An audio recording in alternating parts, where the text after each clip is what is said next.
তো hello friends, তো দেখো বন্ধুরা, তোমাদের সাথে আমি আজকে শেয়ার করছি কাতলা মাছের একটা নিরামিষ রেসিপি।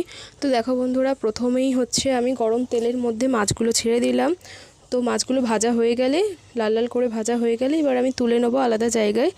তো এবার দিয়ে দেবো ফুলকপিটা ভালোভাবে সুন্দর করে ভেজে নেবো, যাতে বেশি সেদ্ধ না হলে, মানে ভাজাভাজি অল্প ভাজাভাজি হয়ে গেলেই হয়ে যাবে।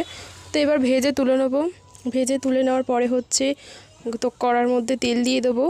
তেল দিয়ে এবার চিনি দিলাম। চিনি দেওয়ার কারণটা হচ্ছে যাতে কালারটা খুব সুন্দর আসে তরকারি, সেজন্য আমি চিনি দিয়ে দিলাম। এবার জিরে ফোড়ন দিয়ে দিলাম অল্প করে। এবার আলুটা আমি ভাজিনি আগে থেকে, আলুটা আলাদাই একেবারেই দিয়ে দিলাম। তো এটা হচ্ছে একটা পেস্ট বানিয়ে রেখে দিয়েছিলাম, জিরে আদা বাটা আর লঙ্কার গুঁড়ো, হলুদ আর নুন একটু জলে গুলে রেখে দিয়েছিলাম। তো এটা পরে কাজে লাগবে। তো দেখো, পুরো রান্নাটাই তোমরা দেখতে থাকো। তো এবার পেস্টটা আলাদা করে রেখে দিলাম। এবার ফুলকপিটা এবার দিয়ে দেবো আস্তে আস্তে, দিয়ে টমেটো দিয়ে দিলাম।